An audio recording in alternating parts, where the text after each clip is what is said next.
So the question is, we're in a time we've been starting to talk a lot about gratitude, and you better just buckle up because there is so much evidence in scripture and in science about the effects of being grateful and how living in that just begins to affect you physically and dynamically.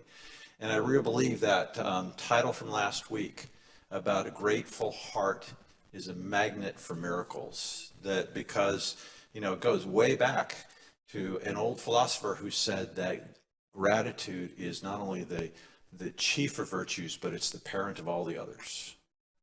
So, as we're here, this question about what is your gift to him with all the giving going on and all the focus and all the running around and trying to find just the right size and color. And any of you stressed out over that? Have you done it all? You done it all? You're good? Are you good now? Or no, you just didn't even care? Okay, well, I should have given you my size earlier. That way it wouldn't have been a problem. Okay, so it comes back to this in Psalm 50. The one who offers thanksgiving as his sacrifice glorifies me. And so really living in a deep sense of gratitude is one in which immediately glorifies God. And one of the principal keys when you study the gratitude literature, which I'm doing more and more of in terms of research, one big key is surprise. That it's paying attention to the things that can surprise you, that can often catch you and fill you with a sense of gratitude, right? And why is that? Because frankly, most of us are like this: the routine, the mundane, the repetitive, it just gets, where's the surprise? Where's the wonder? And even rolling into Christmas. How many of you had more delight and joy walking into Christmas as a child than you do now? Okay.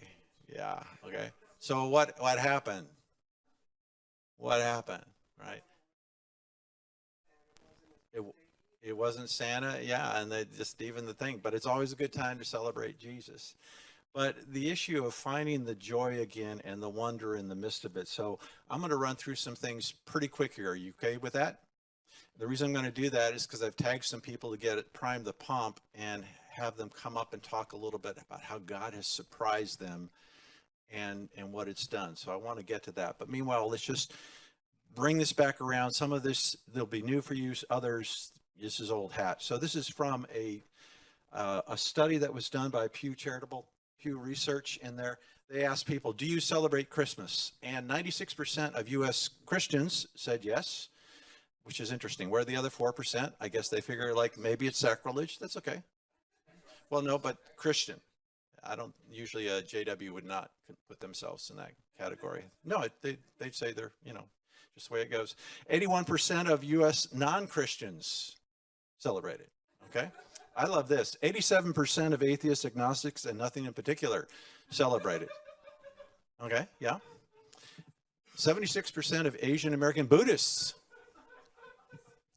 Hey, get one with the tree. 73% of Hindus.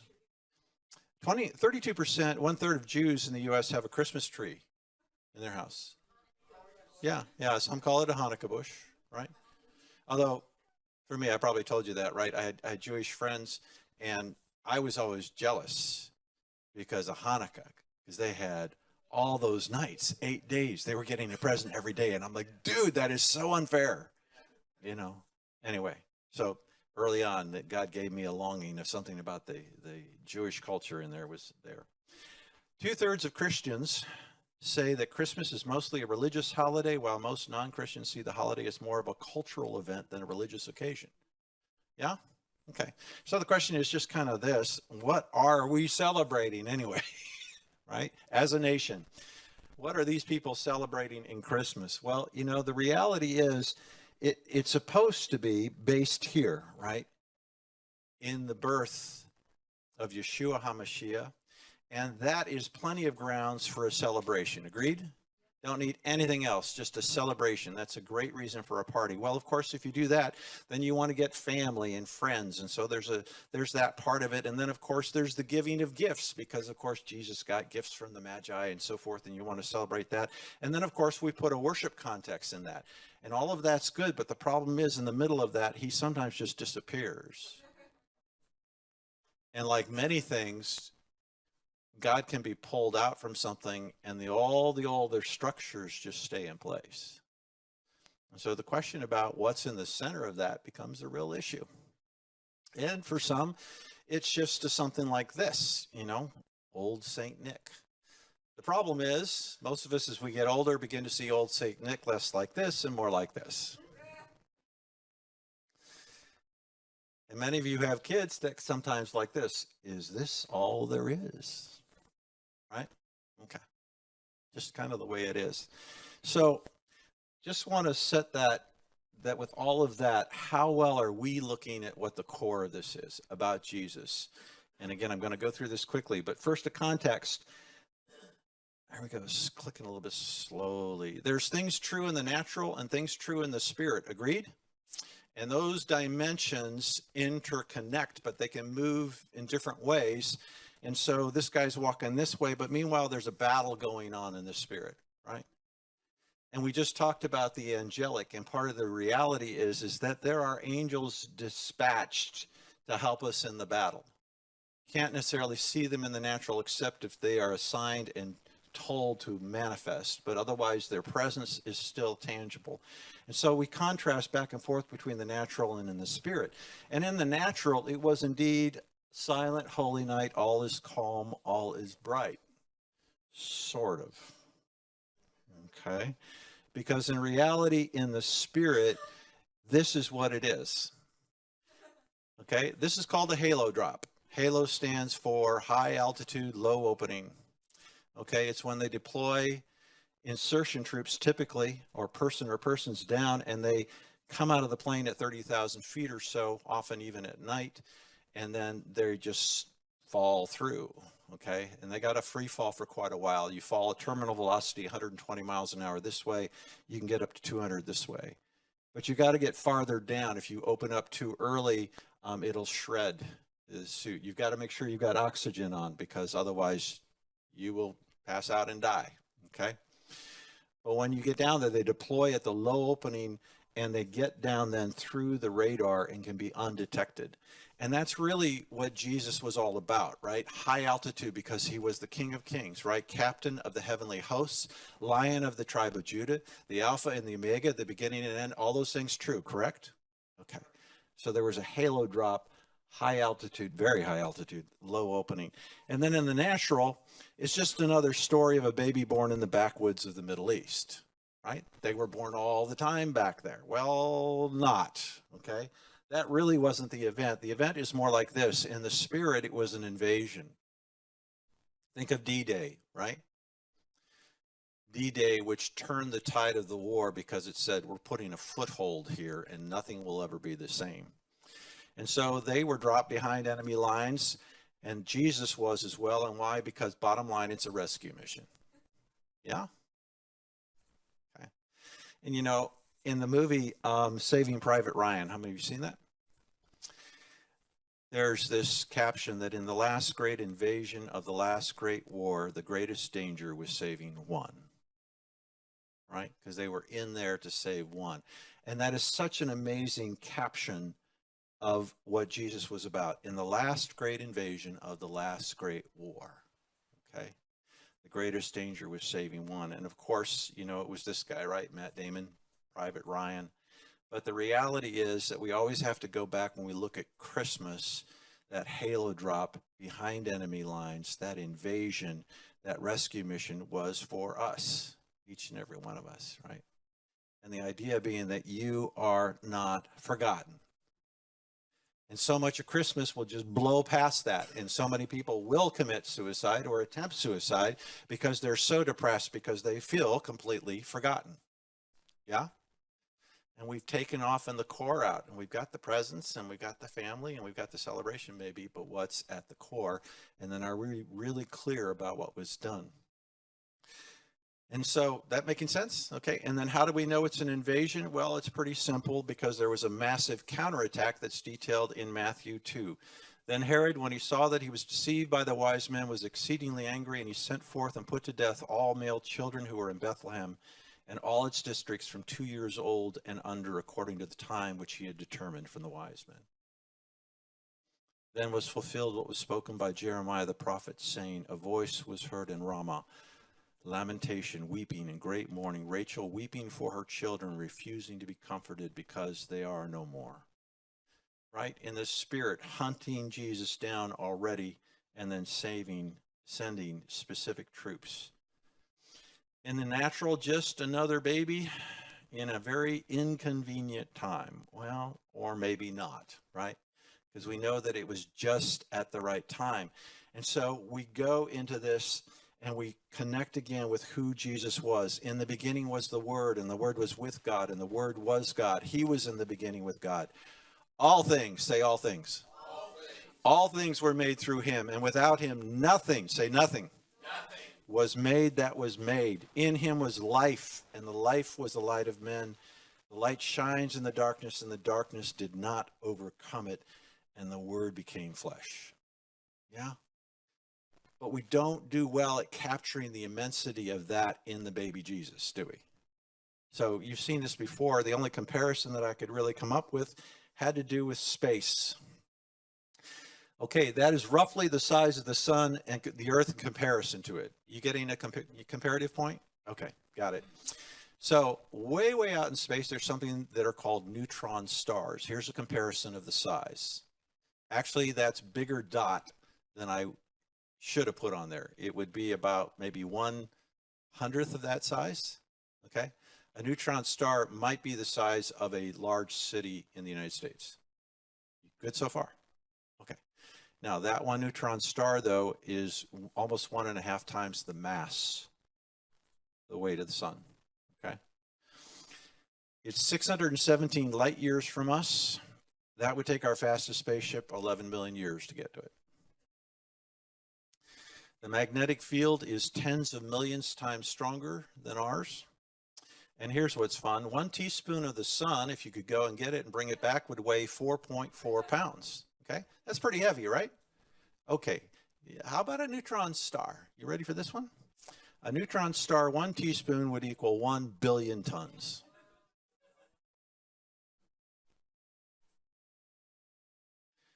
I need you to try to get that comparison to understand the magnanimity. I don't know if that's a right word. The hugeness of who Jesus was and is, and compress it down into that small little body. That small little being through whom all things were made, and without him nothing was made that was made. And so in this way, Jesus, who being in very nature God, did not consider equality with God something to be used to his own advantage. Rather, he made himself nothing by taking the very nature of a servant, being made in human likeness. Yeah? So the Word became flesh and dwelt among us, and we beheld his glory, the glory of the only begotten Father, full of grace and truth. Is that helping you a little bit? Just kind of like, okay. And so at the center of those circles is this intense force and power and promise and the threat around it. And so Christmas, recalibrated, one deals with immensity. Say immensity. Okay. The focused presence of him through whom all matter in the universe was created. He set it aside, and then there was an invasion. He was dropped behind enemy lines into immediate threats of death, and the mission was a rescue, sacrificing his life to rescue one person at a time, and that person was you.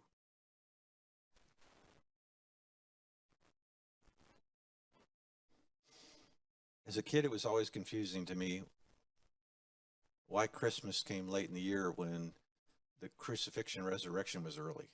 Okay, wait a minute. Can't you at least get it? You know what I mean? Have Christmas, the birth early. Sorry, it just was. But the idea being is that we want to recover the sense of awe and the sense of wonder. And yeah, here's the thing that is amazing to me. For this is the declaration that the angels made. For today in Bethlehem, a rescuer was born for you. He is Lord Yahweh, the Messiah. You will recognize him by this miraculous sign. You will find a baby wrapped in strips of cloth and lying in the feeding trough. But I'm going to tell you, there's a number of opinions on that swaddling cloth, okay? Cloth. And you can pull a lot of things, but yes, the fact of the matter is they did bind those new lambs so they wouldn't damage themselves, okay? The idea, how many have you swaddled babies? Okay, yeah, I mean, you got them nice and tight and snug, right? So that it felt them more secure and safe. But also, so you know, this was being done basically to every infant in Palestine, in Jerusalem, in Bethlehem. Young babies were wrapped in clothes. The weirdness is being in a manger, right? Being in a feeding trough.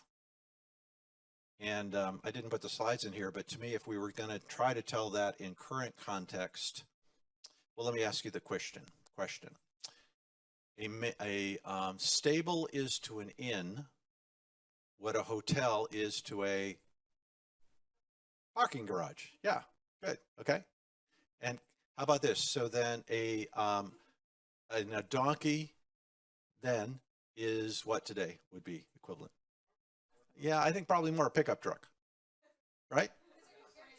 Yeah, beast of burden, right? Okay. And so the fuel for the donkey would be straw, the hay. And what about for the pickup truck? Okay. And so you put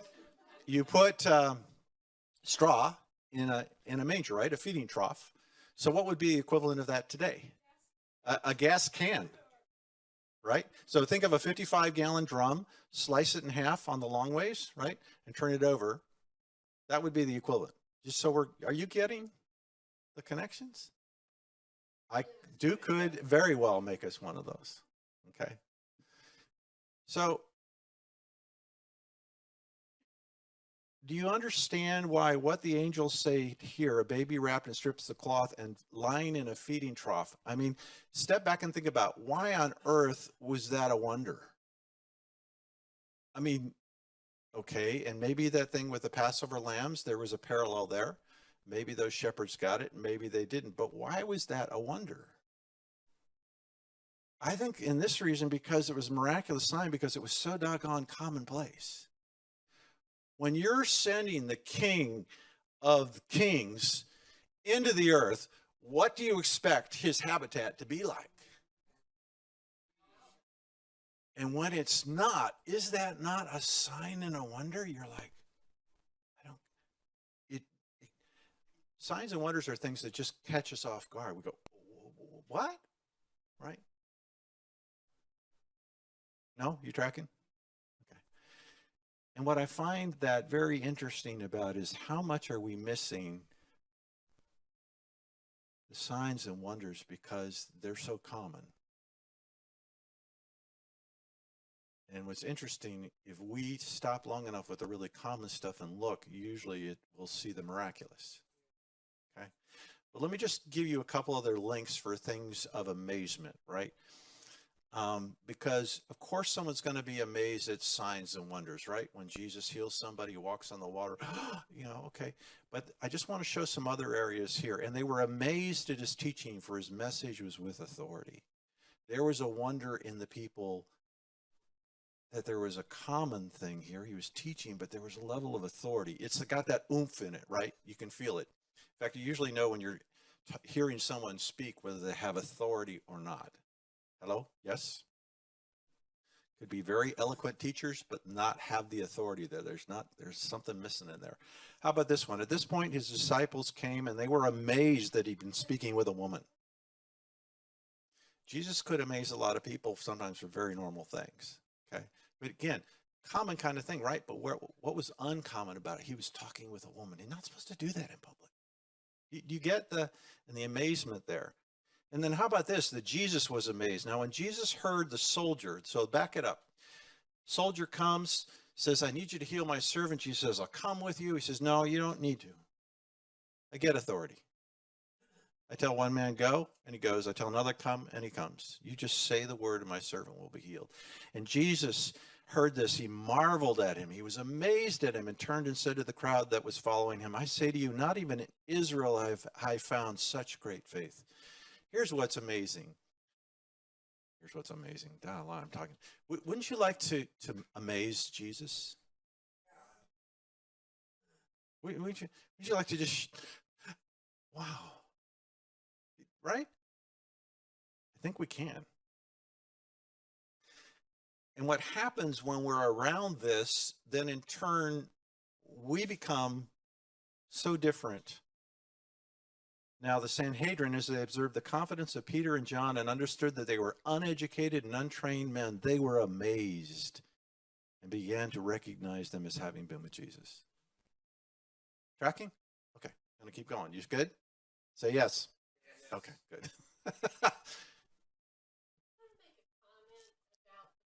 Okay, if you want to come up and say it in the microphone, you can. Because nobody out there can hear you otherwise. Levi, you on the... Okay, about the No. Wait. Go ahead, just squeeze and lift it. Lift. There we go. I almost broke it. Okay, I have a barn. Okay, speak into the microphone. Sorry. I have a barn. You have no idea how dirty that trough was. You have no concept. Never mind. Just believe me, it was just really nasty.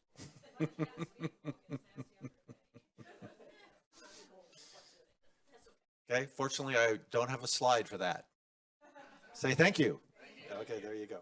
But see, the issue is when we're getting to this thing about Christmas, the question becomes about what, therefore, is a response to knowing what really happened. Do you get this? What is your response in this time? Sometimes Christmas can so wear us out because by the time we get there, we're just exhausted.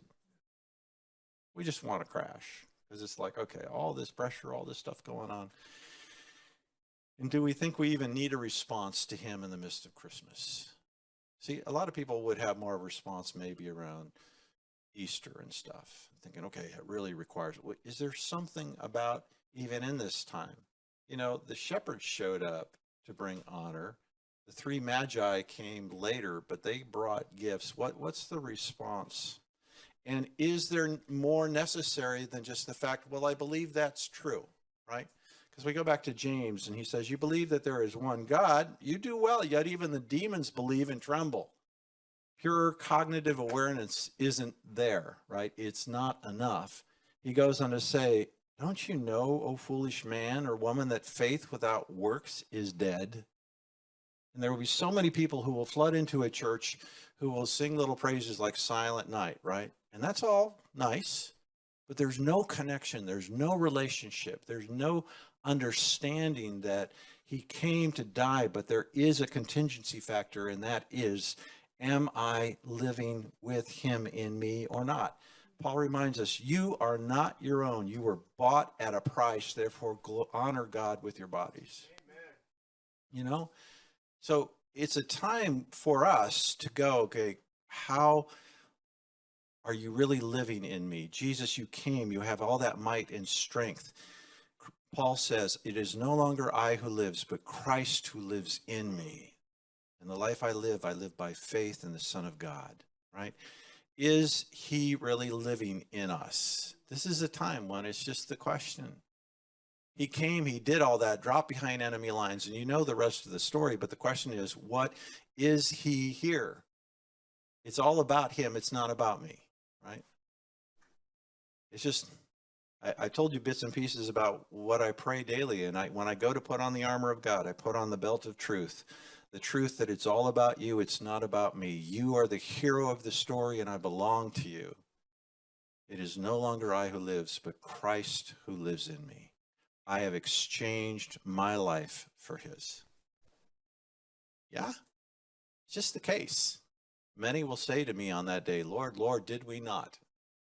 Says Jesus later, and I will say to them, depart from me, I never knew you. How is that going for us?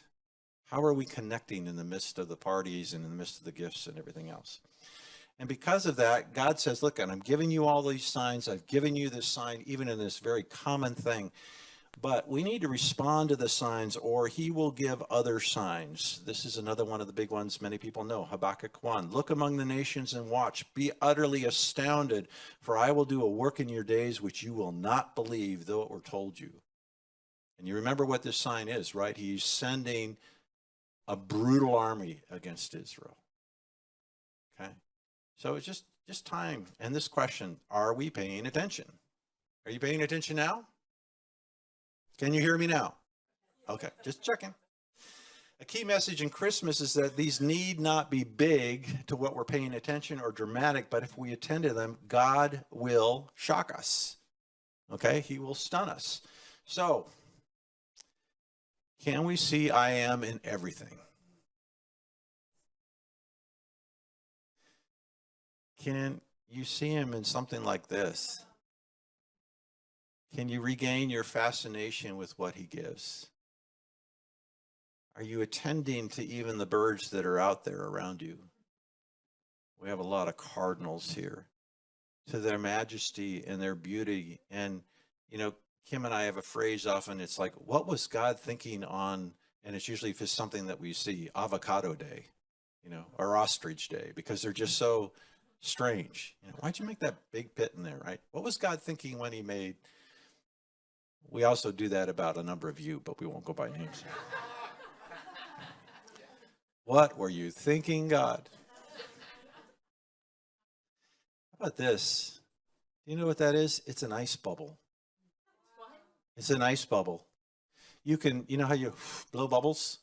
You can do that in the weather when it's sub-freezing, and you can get ice bubbles. Okay?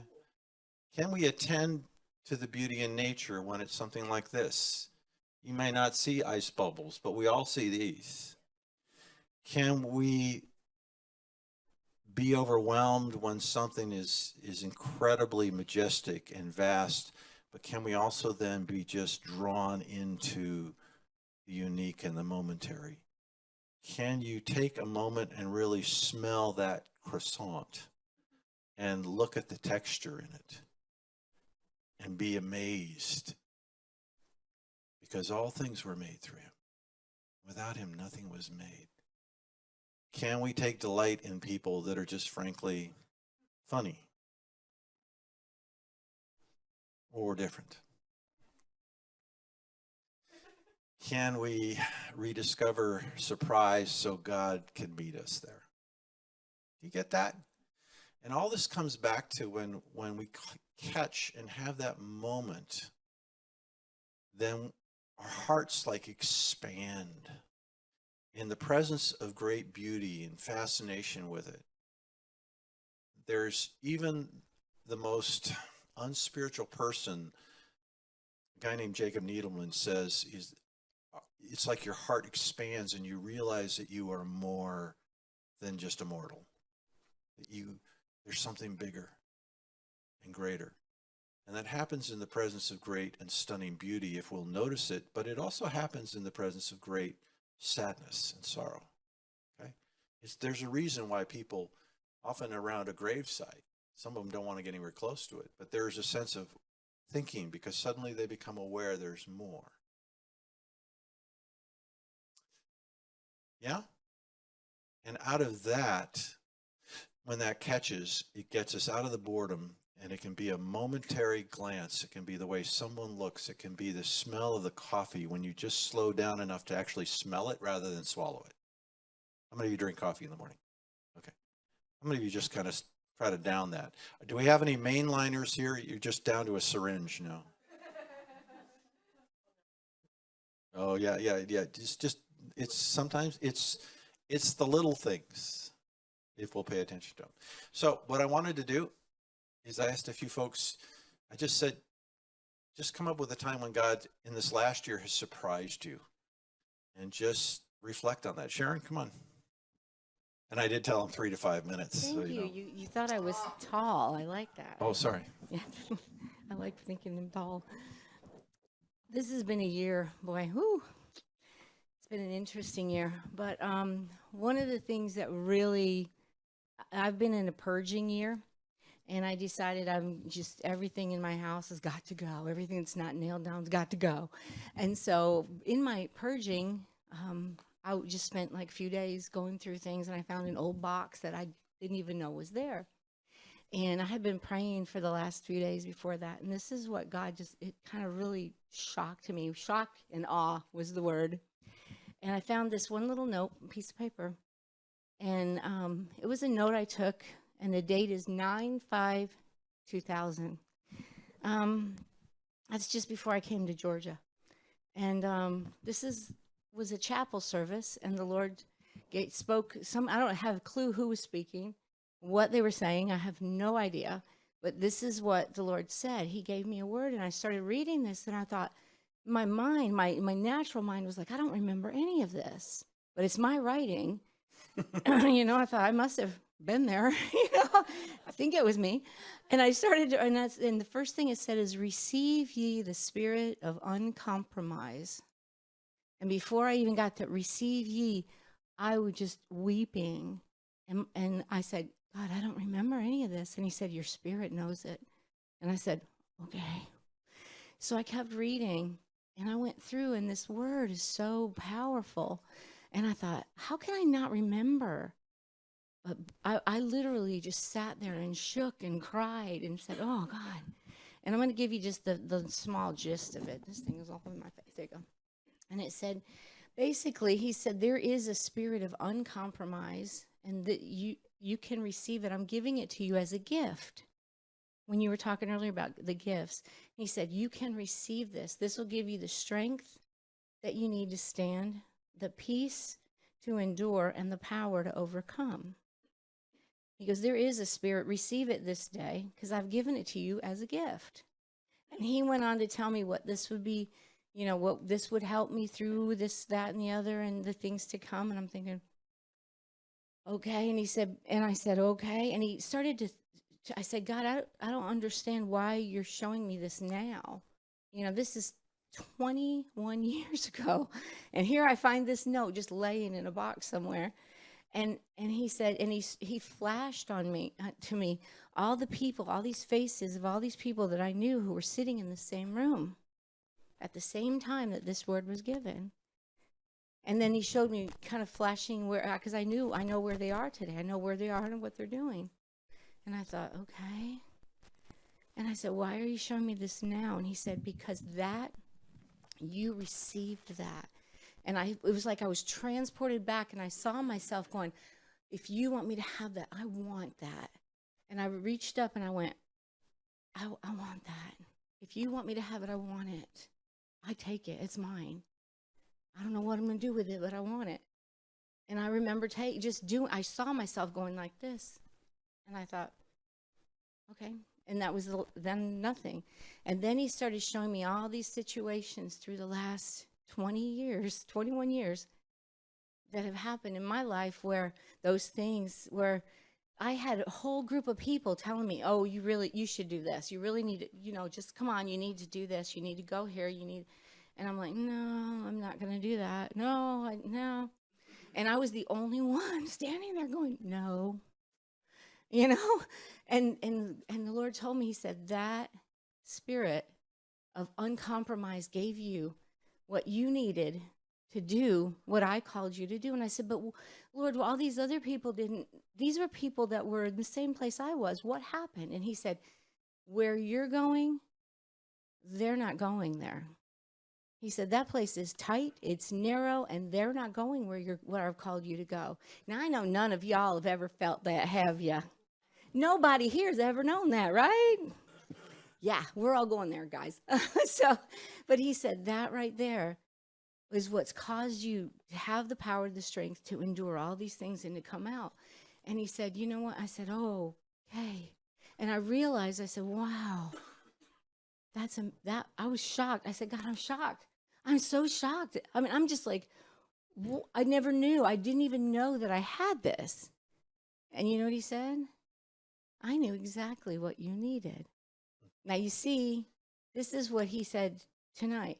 He said, the things today, right now, that you're walking in, I knew way back when you needed them. So I gave them to you then.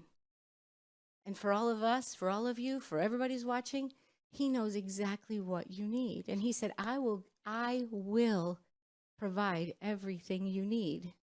I am your provider. He said, I know exactly what you need. And the gifts that he's giving here at Flight Deck, the tools, the weapons, the training, the experience, everything that he's giving us now, we will use them. Maybe we won't even realize it. Like, I didn't even realize I had this. I didn't even realize I used it all these times, but I did. And he said, I will provide everything you need because I'm your provider and you're not in this alone, ever. So whatever we need, he's got it. I think we're walking now in things he's already provided, and he's given us things we need for the future. So I was shocked. And so be shocked and awed, but just go like this. Yes. Amen. Like that little bit that's enough that weighs how many tons? He's Yeah. Tim?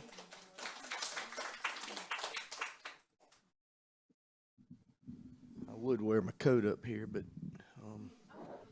there's a biblical reference to that. Thou shalt not covet. I know Stephen and Levi and all won't. They want the coat, but you shouldn't. So even in the commercial, there's a little biblical reference there. Did you see the way this kid's looking? She saw your coat. Yeah, I know. Yeah. Talk about shock What and the awe. heck That'll is do that? it. Yeah. It's been a wild week. Nan will have to kind of keep me focused on the days. Last Thursday, Victoria flew in. She'd been in Africa and some places on mission trip. Friday, Catherine came in. Her birthday was one day. I don't even know which day. You try to forget some of that. We celebrated that. And Monday, my buds from the crash came, and we celebrated. That was fun, too. That was fun. And Stephen put them up to even sharing some kind words with me. That's pretty tough sometimes, you know what I mean? Then Tuesday, we went in the prison. That was incredible. Let me tell you, who wrote notes? I'm going to tell you, these guys came up to me, and they are so thankful that you write them a note. I met a guy, I think Howard. Howard, I wrote a note to, I think 2 years ago. And he wanted me to pray for 4 individuals, and I've got a bookmark in my Bible, and I pray for them. And he and I just hugged. It was wild, man. I'm going to tell you. And then, I said, dude, I pray for you. You're on my bookmark. Here it is. And he says, I pray for you too. And I shared a story. There's a girl on that note named Catherine. And I shared the story. I got a Catherine, spelled the same way. Here's what you can pray for us. That was Tuesday. Wednesday, man, it's just been flying by. But I think the one word God gave me was hope. Even in the last 10 days, in the last year, what's going on. But you've probably been in enough Baptist churches to know the word love has different meanings. Friendship, it's got all kind of different meanings. But hope does too. And what I realized is when I pull up next to a car and it's got a baby in a child seat, Catherine's going to have a baby. And whenever I see David go off to school trying to find his way, I got a hope. I know what's going to go down. I know he's coming back home and going to be a different guy. Victoria's gone off. Joseph even came up to me the other day. He's 1 semester from finishing school and says, I'm not sure that's what God wants me to do. I'm like, dude, I'm gonna tell you, he might not want you to, but we gotta talk about at least finishing, so but the other one is Ben. I guess 8 or 9, 10 years ago he got sick. And we prayed but back then it was like we were begging for something. We were begging, come on, help us out, heal him. Then he got sick a second time, and it changed a little bit. Joe, we talk about this all the time. It changed. But the last time he got sick, we prayed knowing. So the word hope has different meanings to different people. And what it means to me, it's Christmas time. I hope I get a red bike. Oh, boy, that's great. How many of y'all used to sneak in there and see what was in there? You know what I mean? You've seen the red bike. Or I'm not old enough to know this, but when they had a Sears and Roebuck or J.C. Penney catalog, Stephen was telling me about it.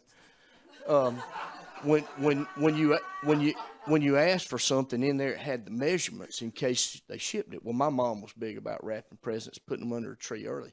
We just go in there at night and measure and say, well, that's that, and that's that.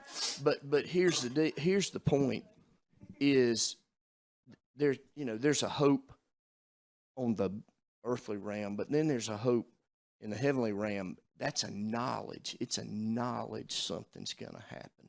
Now, you may see that red bike. What do you have to do? You have to wait. You have to wait to get it. But in the meantime, you're praising. You know it. You know you're getting it. I know a grandchild's coming. I'm thinking 2 or 3 at once, but that's okay. Yeah, let's get this cleared up. And I know Ben's going to be healed. And so I think the shock and all part of us is we went to a doctor's appointment and we're already, our whole mindset's changed. God, we know you're going to heal him. How's it going to happen? When's it going to happen? So we go in the doctor's appointment, and Stephen and his dad take great care of him. So they've run blood work. We've been here before. We know the numbers, man. We know the drill. We're going to take steroids. We're going to take this, and then we're getting chemo. We just know the drill. And so we go in the doctor's appointment.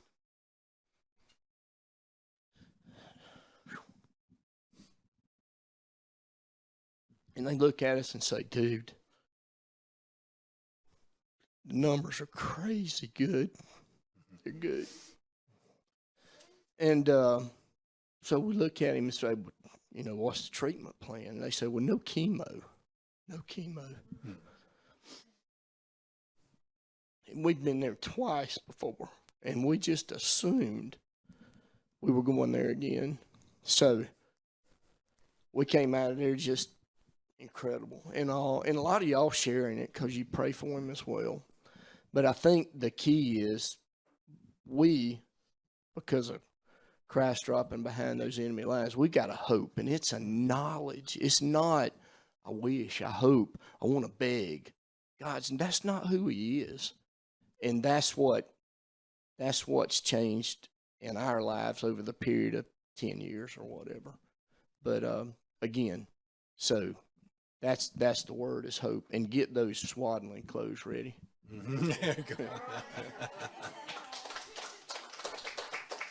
Teresa?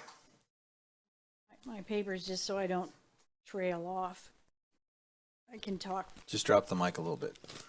Okay.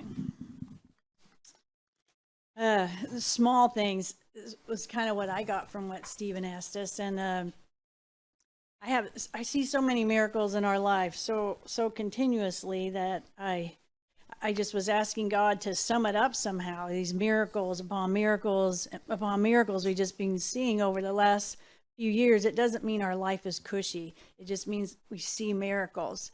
And God was showing me, and that's why I wrote it down. I didn't want to miss what he showed me. He said my life was like the Matrix, if you've seen the movie The Matrix. I'm like, okay. That can be not so good. I'm not sure which part I'm going to play, but you'll see. 20 years ago, I married a man, and he had a tragic past. I mean, a tragic past. And as a child, he learned how to form these hiding places, that helped him to hide from pain. And you might say that's his story, but it became my story. Because these hiding places turned into fortresses, and he even became a military head of, like, what do you call that? Artillery, right? In my own personal life, I was feeling this artillery. I don't want to get into details, but it took me to a point of depression. I mean, that is an exhorter. I don't even know if we know the word depression, but I was on this edge that I had a little girl, and I literally just felt like I was going to fall in this, like a literal hole. I just felt like nobody knew. And I had the television on, and Benny Hinn came on, and he said something that God used to set me back up. I don't know what the word was, but it was God, and after that, it was just much prayer, much fasting, much of the word. And that led us to find Kim. And Kim, to me, God was saying that, you know, you choose the red pill or the blue pill. And the red pill was the blood of Jesus with repentance and mercy and grace, lots of forgiveness, and lots of forgiveness. And wow, we've been walking out forgiveness. Man, that stuff just keeps going on and on, you know, forgiving.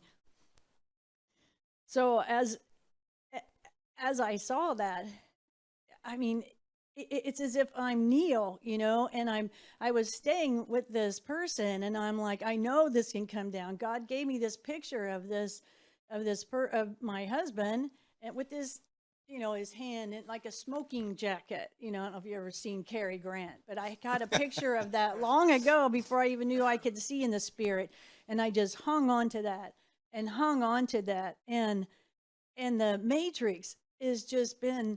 The walls are coming down. I mean, this year it's just coming down. The fortress is coming down. Our life is like the Matrix. There is no, the residuals of the past are coming down and coming down. And I just felt like God saying, this is like a glory reign, you know?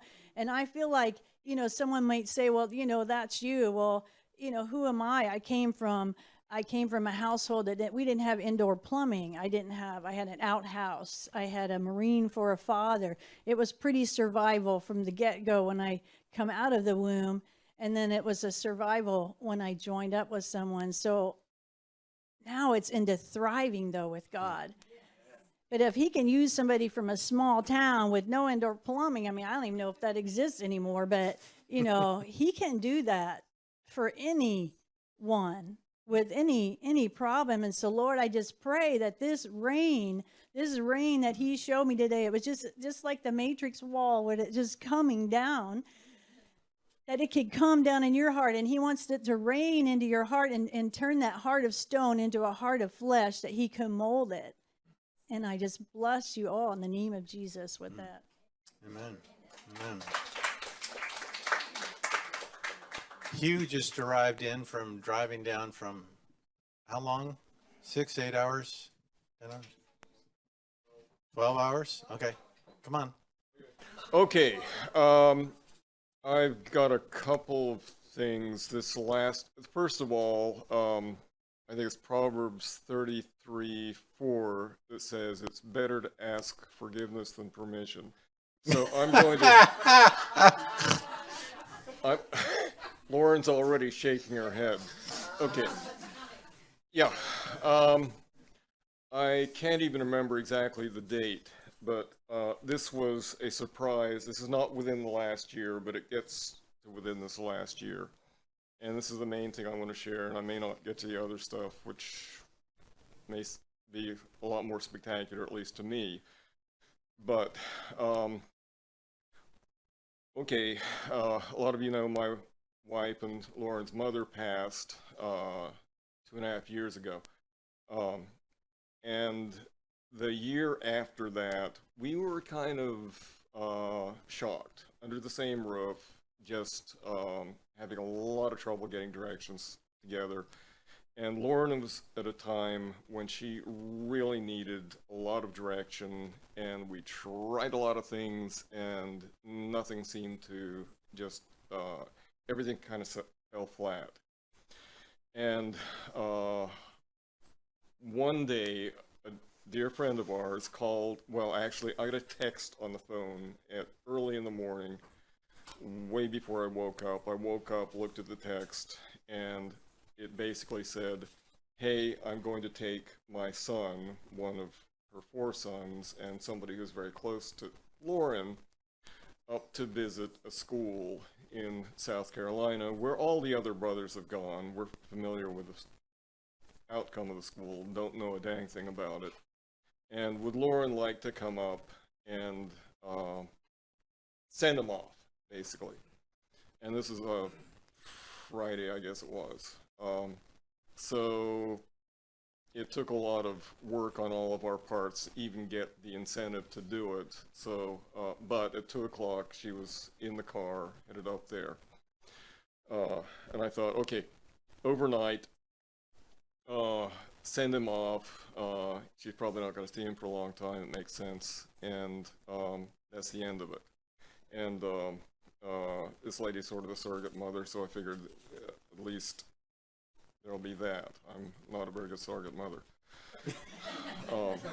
You step up a little bit. I'm sorry. I'm a terrible surrogate mother. So I thought that was going to be the end of it. I'm going to see her tomorrow. I'm going to spend the night there, and that'll be the end of it. 1:45 in the morning, my phone indicated that I was getting a text, and I stumbled to the phone, got my glasses on, and stared at it, and it said, "Dad, I'm supposed to be up here. Send money."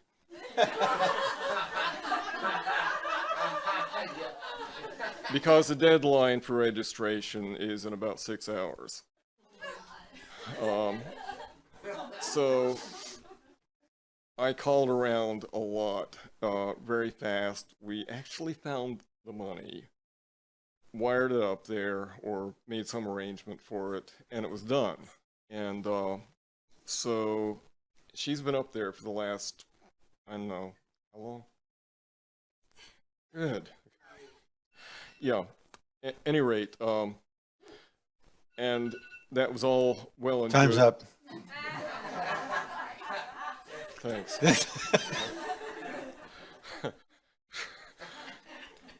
Any rate,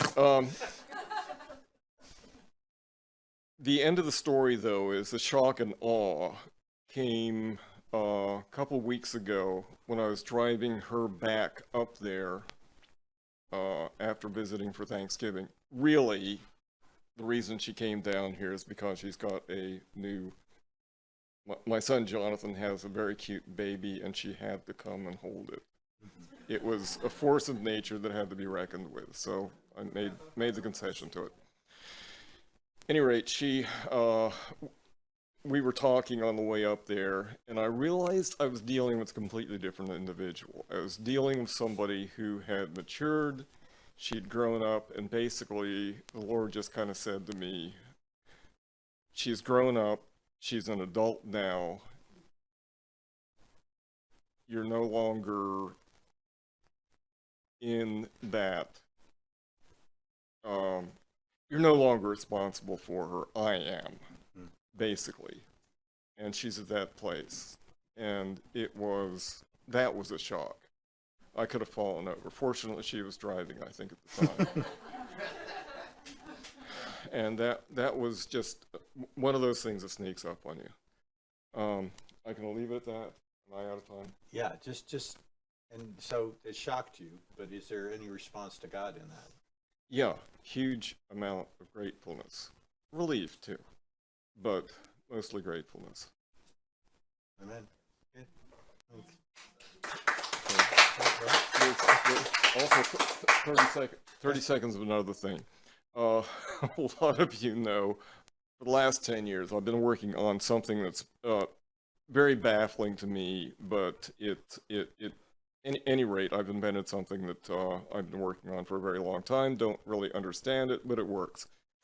And God has the same feelings for you.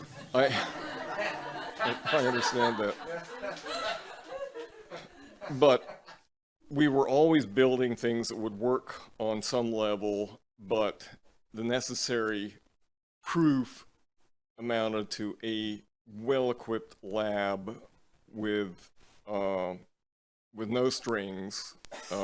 Anyway, it was almost impossible to justify what we were doing, and we'd never gotten to that point in 10 years. We'd never been able to run tests. We had visual things we could extrapolate from other stuff. We could say, this does this, ours does this, therefore ours does this, but never any real proof. And during the last week, everything came together.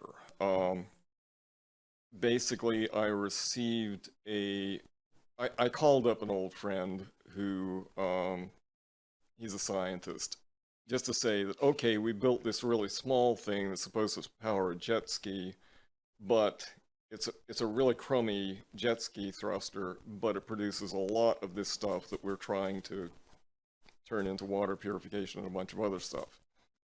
And he said, well, it just so happens I'm overseeing a doctoral program for a guy at Epcot Disney who just happens to treat a few million gallons of water a day for lots of different things, from SEAS exhibits to their plumbing.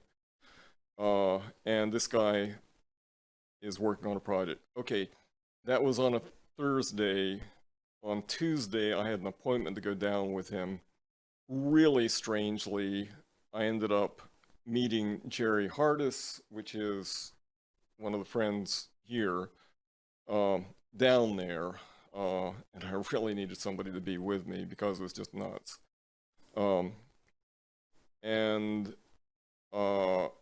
When I met the guy, I thought I was going to be meeting a typical grad student engineer, somebody I could not communicate with, somebody who was from a different generation. There wouldn't be any basis for communication, and somebody who only talked in numbers. When I got there, I found a guy who was probably pushing 50 years old. He was entrenched at Disney as their main chemist in that section. A mature individual, extremely well connected, established, and when he saw the equipment that Jerry and I put out in front of him, in the period of 2.5 hours, we toured the facility, located a place where we could actually test the thing, set the thing up, tested it, and they put some extremely sophisticated sensors downstream of the thing. We shot the sensor with our little thing, and it produced exactly what they were looking for to replace their purification systems. And so we had our proof. And I could have fallen over. You could have knocked me over with a feather. So that was shock and awe.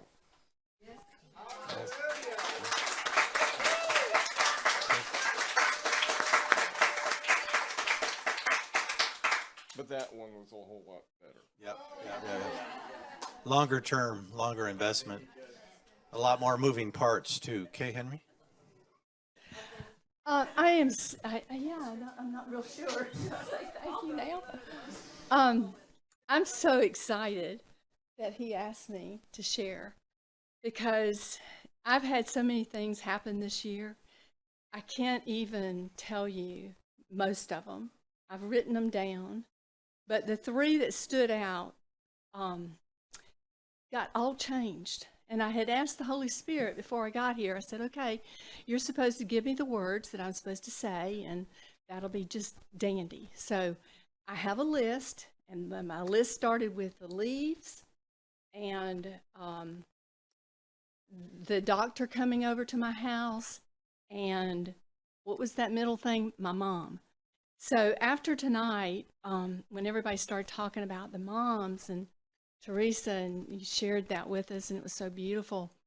I don't know if I've told this story here at the deck or not, but this was such an answer to prayer. I had gone to the Father, and I told him that, I said, Lord, you know, I know we're not supposed to talk to the ones that have passed on, but could you do me a favor and just tell my mom how much I love her and how much I regret, you know, not loving her as much as I could have and should have. And anyway, I just had some regrets. And so I kind of forgot about it. And I had either a night vision, I don't know that that's a thing, or a dream. I don't know which one it was. But, and it was a kind of a, you know, dreams are always crazy. But I had gotten in the car with our friend Martha from the deck, and we were in this crazy field. I mean, there was like cabins all around, and we were just riding, and we were headed to the mall. I remember that part, and out in the middle of nowhere. And I saw my mother in her white Camry with my dog hanging out the window, and they were headed back to the cabin ground. And so I said, Martha, we need to turn around and go back. And so as we pulled up, the first thing I saw was my mom, and she was standing just on the sidewalk looking at me. And I looked over to the left, and there was a cabin up there, and Christy was on the front porch shelling peas. And I looked at Martha, and I said, Martha, I hope those are white acre peas, and maybe she'll give us some. And so, anyway, I got out of the car, and I walked over to my mom, and the only way I can describe her is that she had short black hair. She was stunningly beautiful, and she looked to be about 25 or 30 years old. I told Scotty this story, and Scotty said, well, she was probably 33. And I said, oh, really? And she said, yeah. She said, that's when Jesus, took off. And I said, okay, well, anyway, so I'm losing my train of thought. Wait a minute. So anyway, I walked over to my mom, and I remember her just grabbing hold of me and loving on me.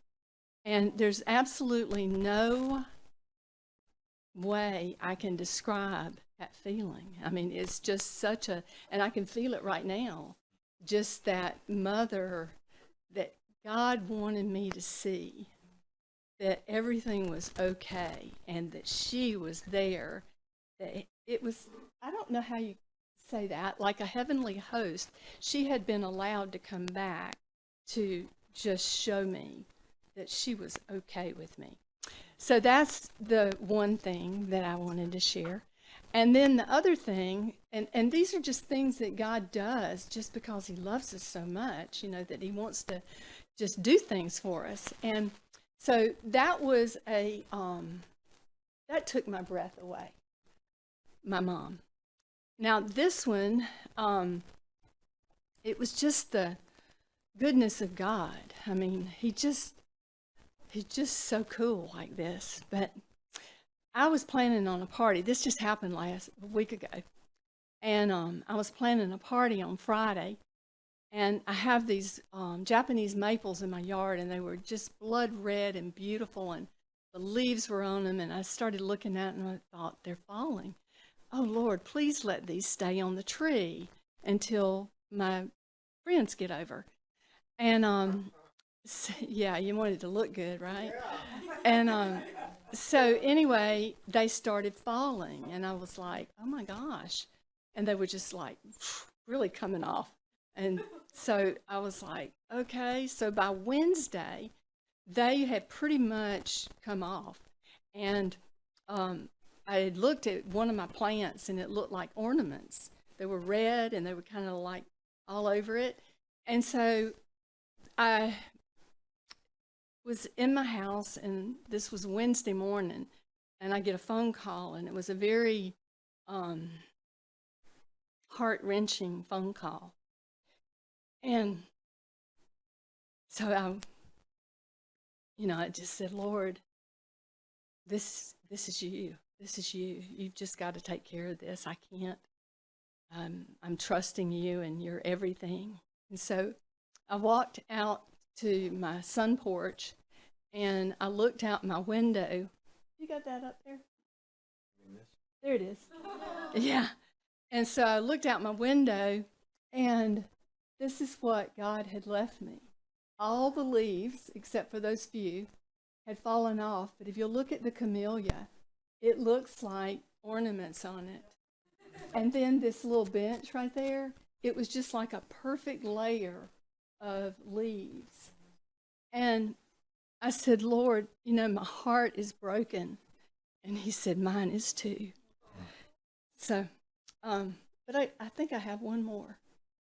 Have I got any minutes? You got it. If you can do it real fast. We just, that's Okay. it. So. Real fast? Okay. Scotty was over at my house on Saturday, and I had a knock at the door. I went to the door. It happened to be a real estate agent, and she said, I'm doing this fast. She said, I have a surgeon moving into town, and he would like to look at your house. It's the only one that he has seen, And I said, but my house is not for sale. She said, I know, but we looked it up and he wants to see it. And I said, well, I'm not really interested in selling. And so I said, what is his budget? And she said, she didn't know. And I said, well, my budget is, and I gave her some crazy figure. And so, you know, Scotty says, expect the unexpected. And I'm like, well, I don't want to sell my house. And so, you know, we talked on, and then, okay, so I'm almost there. And so, anyway, the very next day, Sunday afternoon, my knock on the front door. And I go to the front door, and there's this couple out there and that same real estate agent. And she said, I am so sorry, Miss Henry, but I really would like to show your house. They really want to see it. They're just in town for the day. And I'm going, oh, well, okay. So I invited them in. Great rapport with them. They talked about my cat. They were fun to be with. I liked them very much. They're moving here. And so at the end, I asked him, I said, well, what kind of surgeon are you? And he said, I'm an electrocardiologist. And I said, oh my goodness. I had been going to the electrocardiologist in Jacksonville, and they had given me a clean bill of health, but she said, we'd like to see you in February. And I said, okay, but I'm not going to be here. And I thought, okay. So when the doctor left, and I walked into the bathroom, and all of a sudden it hit me. God had brought me a doctor, an electrocardiologist to Valdosta, and he's opening in February. Is that cool? I'm normally on the other side of the camera. They asked me to share, and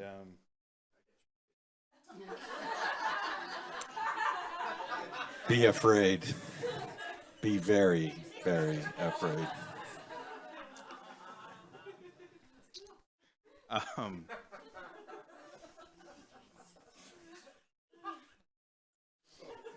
Give me the jacket.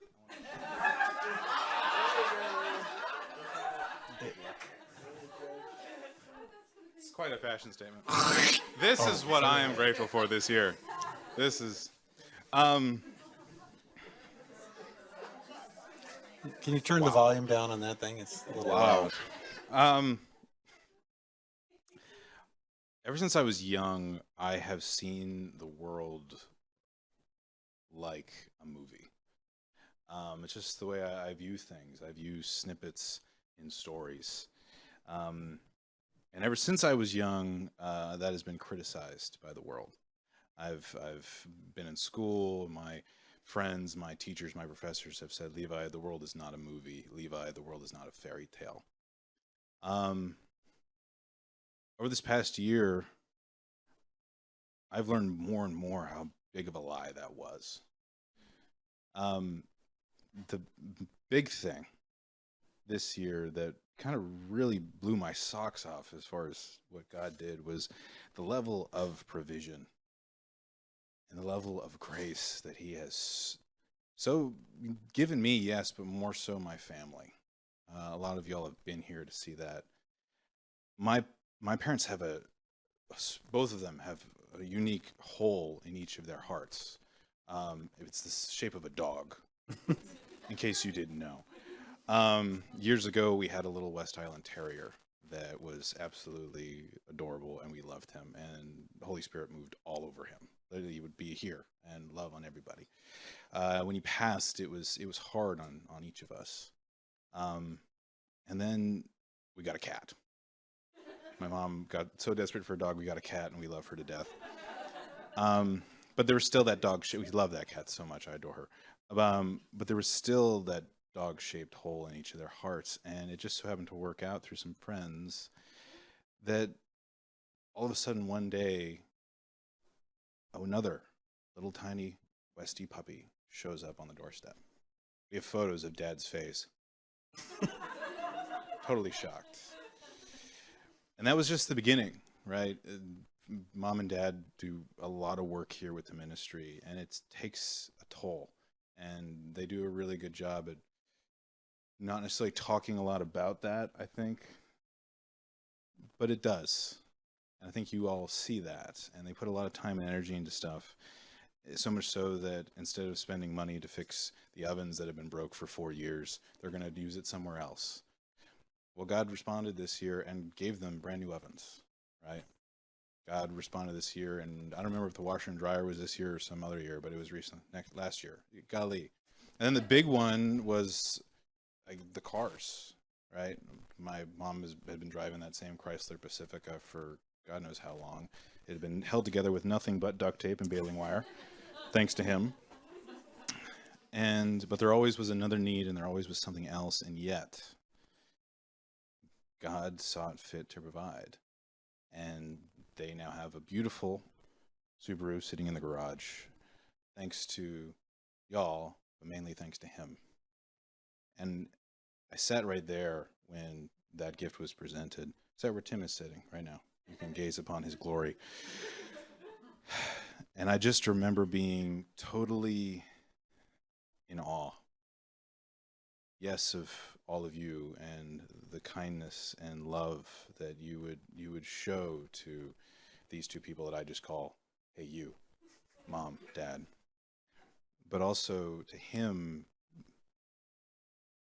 that he would foster such a love and such a family in this place that I have so grown to cherish beyond measure. So that right there is my movie moment of the year. And with that, thank you.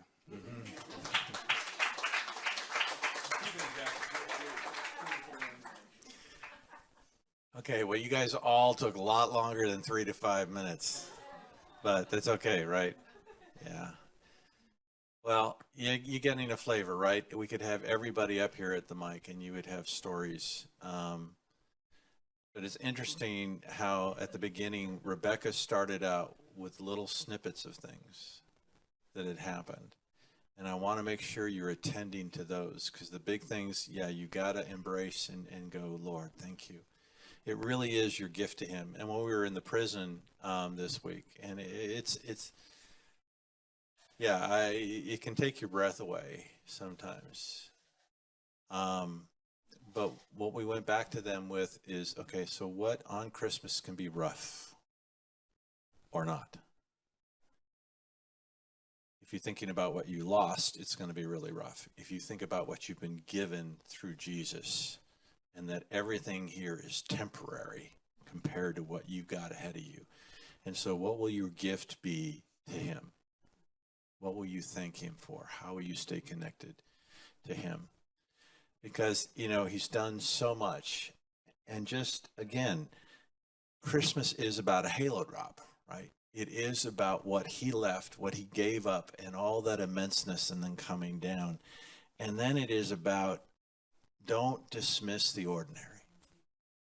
You're going to find the King of all kings, the one through whom everything was made, in a parking garage, in a 55-gallon oil drum,